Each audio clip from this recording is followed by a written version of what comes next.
C'est bon pour toi? Ouais, c'est bon. Ouais, bonjour à tous. Nous sommes du coup sur l'établissement l'EPL de Poitiers-Venours. Du coup, ce matin, on va vous présenter pour notre part le BTS ACD, donc Agronomie Culture Durable. Donc, on va faire cette présentation à deux. Moi, je suis Camille Juin, je suis responsable des formations par apprentissage.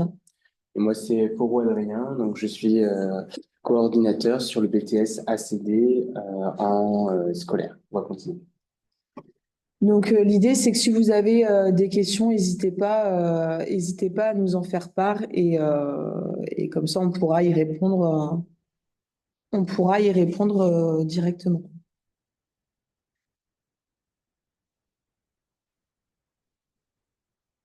Je laisse commencer. Donc, tout d'abord, on va commencer par vous faire une petite description de la formation. Donc, c'est accessible après un baccalauréat général technologique, enfin, général ou technologique, et certains baccalauréats professionnels comme le CGEA, l'agroéquipement. Et le BTS ACD permet d'acquérir en 2 ans les compétences pour piloter l'entreprise agricole, adapter son activité aux contraintes du marché, mais aussi dans le respect de l'environnement, processus de production végétale. Vous m'entendez tous bien? Bon, pas de réponse.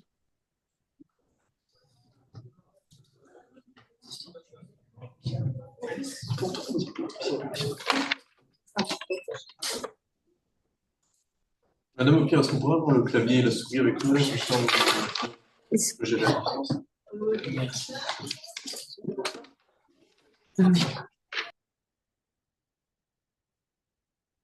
Ok, c'est bon. Je suis désolée pour l'évaser, je viens de couper le son. Ah oui. Ok. Donc, du coup, cette formation, elle va permettre vraiment d'acquérir des compétences en technique agronomique et environnementale. L'idée, ça va être aussi de pouvoir appréhender les systèmes de production végétale, aussi bien économiques, afin de pouvoir maîtriser tous les coûts de production. Donc, elle est disponible au sein de Reanas ou aussi bien en formation par apprentissage qu'en formation initiale. Pour ceux qui ne connaissent pas l'apprentissage sur une formation en BTS, on va partir sur une alternance où on va réaliser environ entre 20 et 21 semaines de présence en centre par année de formation. Donc, en gros, sur les 2 ans de formation, vous allez faire à peu près 42 semaines en CFA et le reste du temps en entreprise. Donc, ça sous-entend que vous avez un statut salarié avec un contrat d'apprentissage. À la fin, vous aurez le même diplôme qu'en formation initiale, mais avec des contraintes un petit peu différentes, parce que quand vous ne serez pas en centre, vous serez en entreprise, du coup, avec les obligations d'un salarié.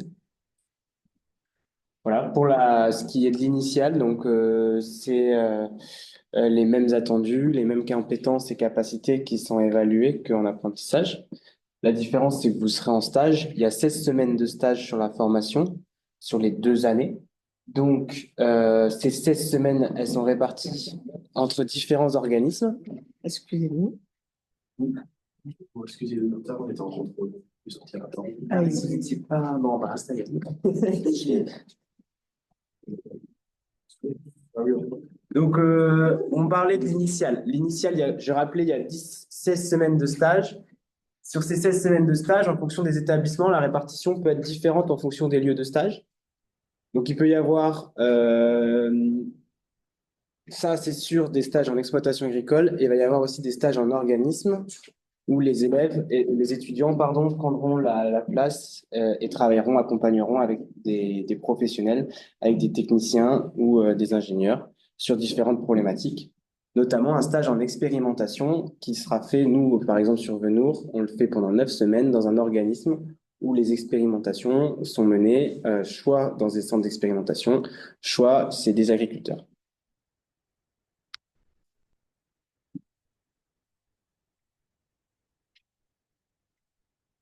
Donc, sur les objectifs de la formation, donc ça va permettre à l'apprenant d'améliorer la conception, le pilotage et la conduite des systèmes de grande culture, mais aussi d'identifier les vrais freins, pardon, et les leviers socio-économiques et les techniques nécessaires pour conduire les systèmes et accompagner l'accompagnement des entreprises, ou en tout cas sur une exploitation agricole, au changement climatique.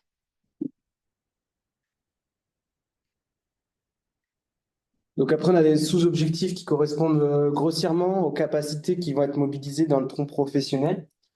Donc on va avoir l'analyse d'un système de culture, émettre un diagnostic et réaliser des propositions d'ajustement et des interventions culturales en intégrant les pratiques durables pour répondre aux défis environnementaux donc de demain. Après, il y a pouvoir formuler un conseil technique et économique. Alors, ça consiste à accompagner techniquement des exploitations agricoles pour répondre aux enjeux climatiques et environnementaux là aussi. La conduite des expérimentations et du pilotage des systèmes de culture. Donc là, ça signifie que vous allez faire du travail sur les expérimentations, mais aussi sur les systèmes, pour comprendre et piloter les différents systèmes auxquels vous pourrez être confrontés dans votre avenir professionnel. Optimiser c'est donc ça passe par l'optimisation des productions végétales en intégrant les pratiques agroécologiques. Et enfin, l'analyse et la gestion des entreprises agricoles. Donc là, vous aurez un volet plutôt économique avec le développement des compétences en gestion financière, en stratégie d'entreprise et évaluation de la performance.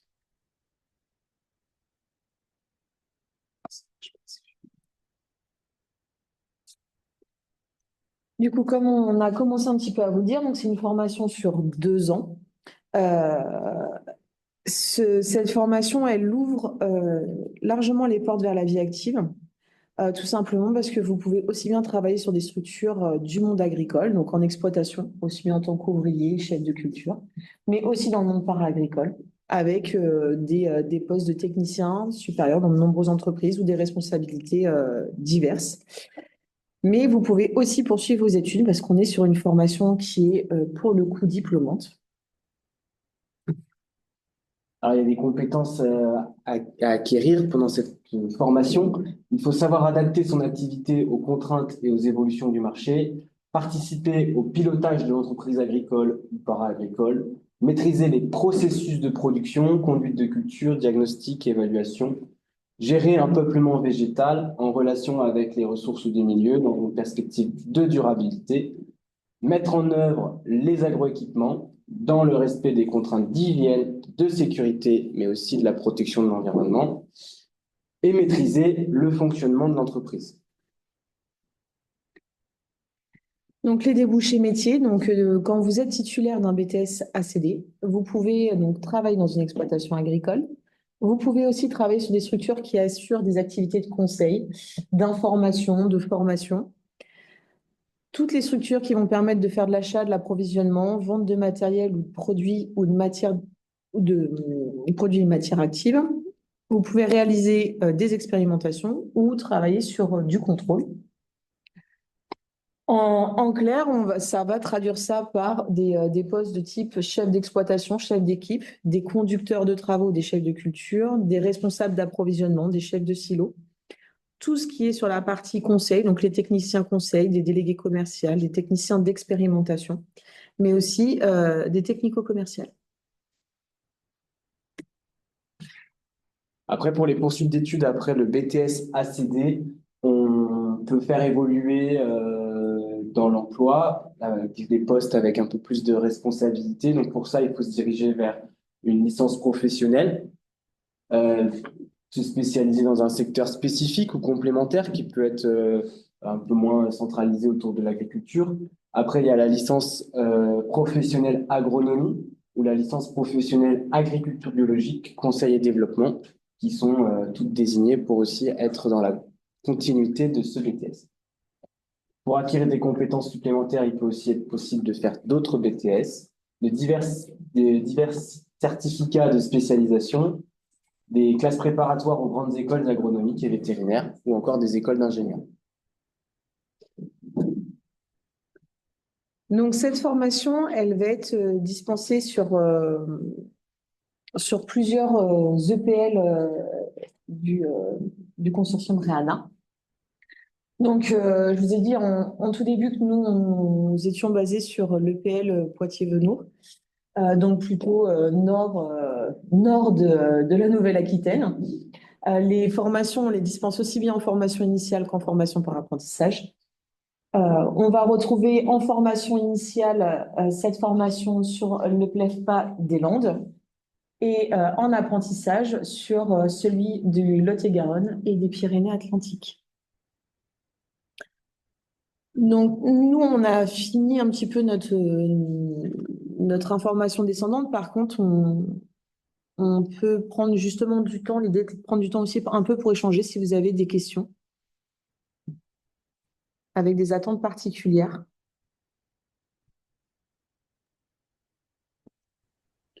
Des questions que vous pouvez nous poser à l'oral ou dans le chat.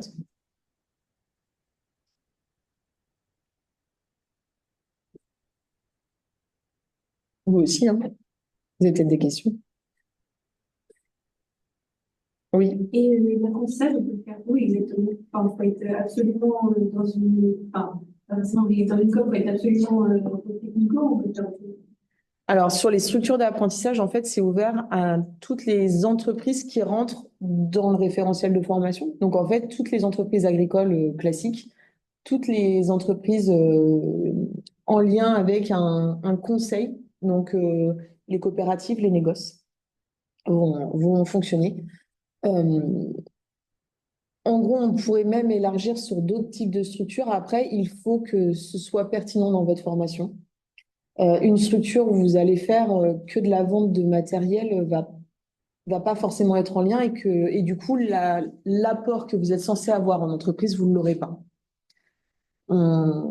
Sur une formation sur apprentissage, l'objectif, c'est qu'à la fin, vous passiez le même diplôme. Vous allez avoir exactement le même diplôme qu'en formation initiale. La seule chose, c'est que vous allez faire moins de temps au centre. Sauf qu'en moins de temps au centre, on va devoir à la fin avoir exactement les mêmes évaluations et on n'est pas plus gentil parce que vous êtes apprenti, on n'est pas plus méchant non plus, mais en fait, on a moins de temps pour tout aborder. Et on ne peut pas tout aborder, donc on est obligé de faire des choix dans le référentiel de formation, des choses qu'on n'abordera pas nous en centre et qui devront être abordées en entreprise. Donc en fait, il faut pas se mentir, l'apprentissage, c'est pas plus simple. Alors certes, vous êtes moins présent au centre, mais à la fin, les attendus et le niveau, on attend la même chose. Donc, il faut que l'entreprise que vous sélectionnez, ce soit une entreprise déjà dans laquelle vous allez vous voir travailler pendant 2 ans. Donc, il faut bien s'entendre aussi avec son patron, parce que quand ça se passe mal en entreprise, c'est difficile que ça se passe mal pendant 2 ans. Donc, il faut bien s'entendre avec son patron et il faut que ce soit une entreprise à laquelle vous puissiez vous épanouir et qui va aussi vous accompagner dans vos apprentissages pour votre formation.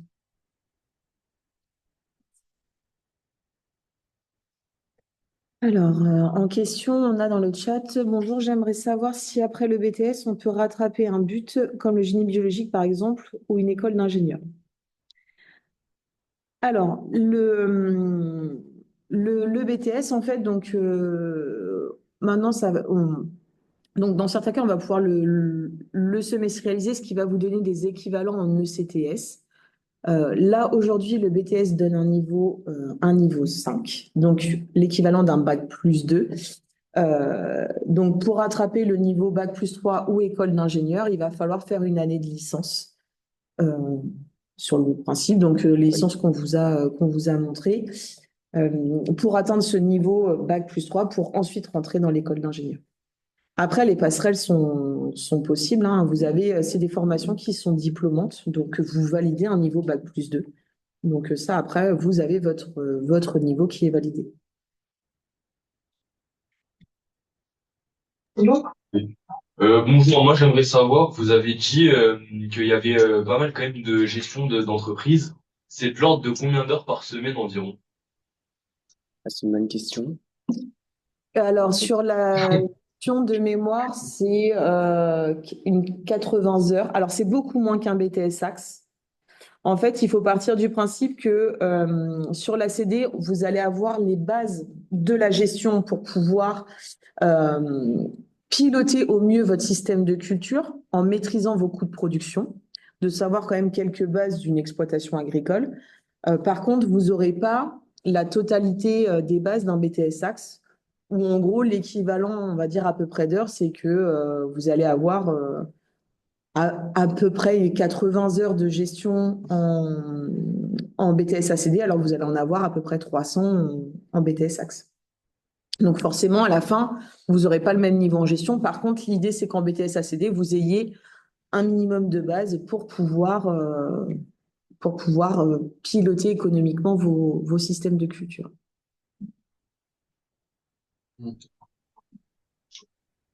Merci beaucoup. Merci beaucoup. Ouais.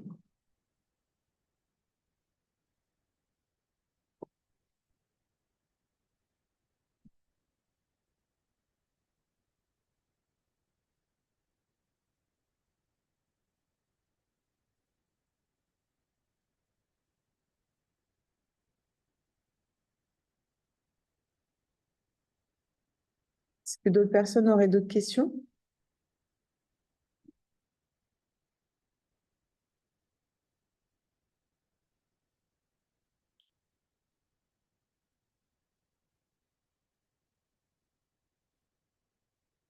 Vous n'en avez pas forcément? Ce serait bien.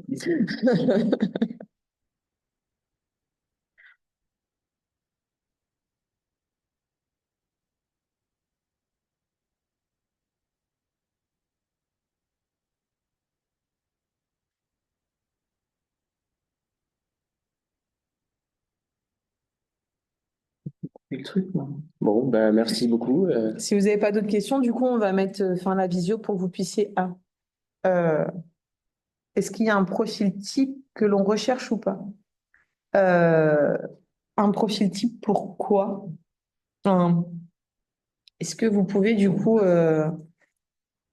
ou prendre la parole, sera peut-être plus simple.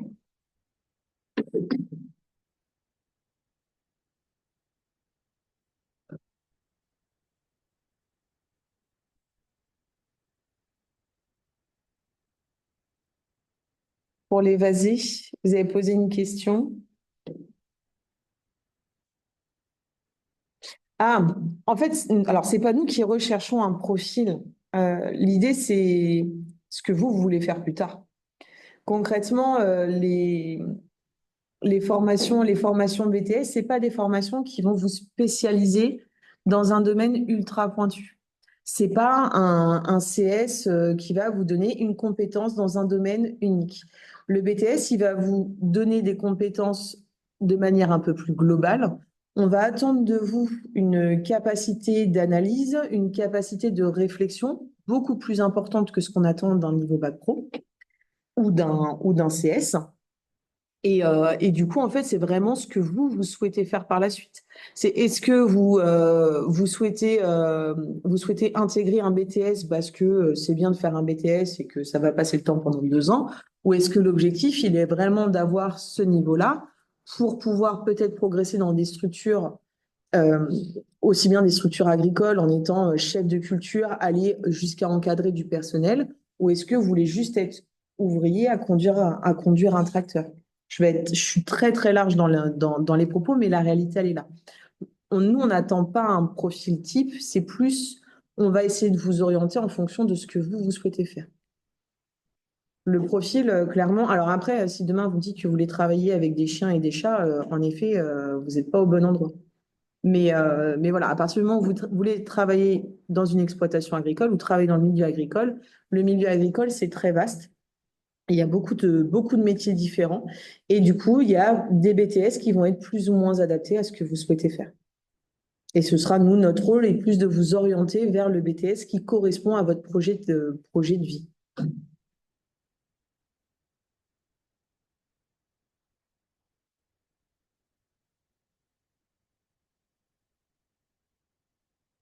De rien.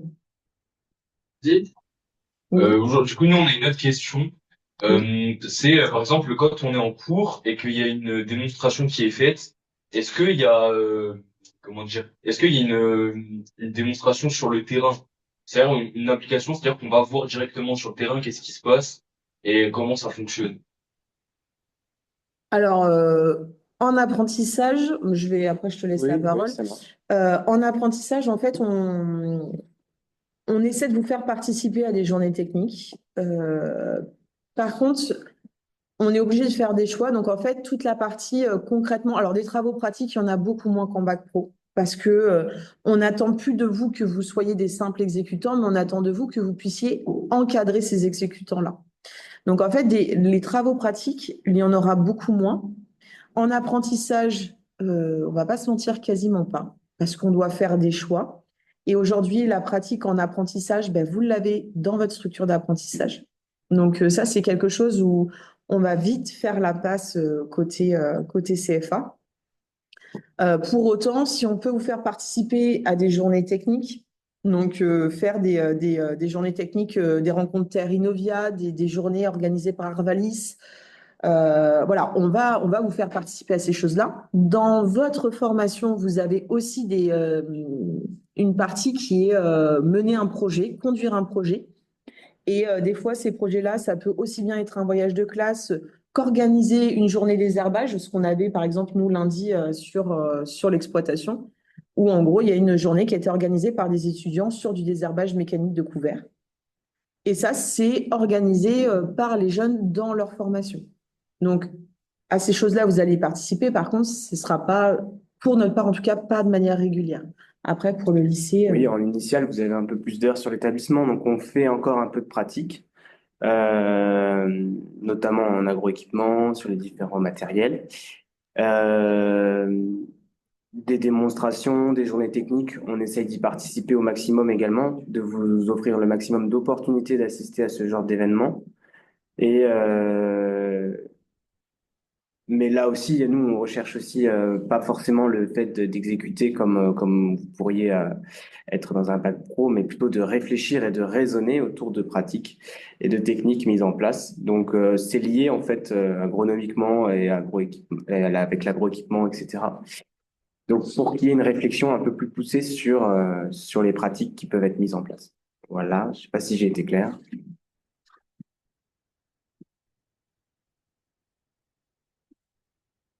On vous entend pas, on vous voit Oui, parler. c'est très bien, merci. Merci beaucoup, ça répond très bien à la question. D'accord.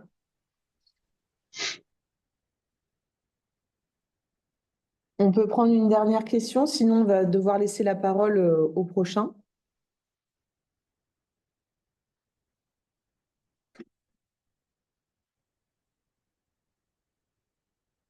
Bon, ben, est-ce que-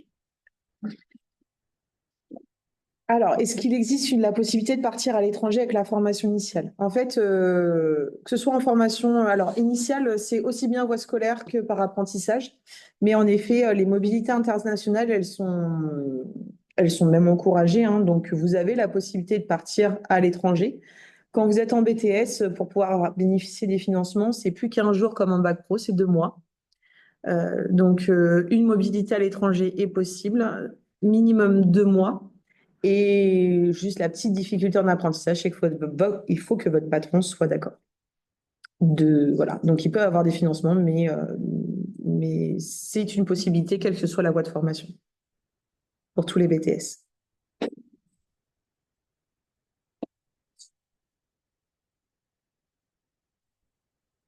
On vous remercie. Je vous souhaite une bonne journée. Au revoir. Beaucoup bonne journée. Allez, merci aussi. Au revoir. Au revoir.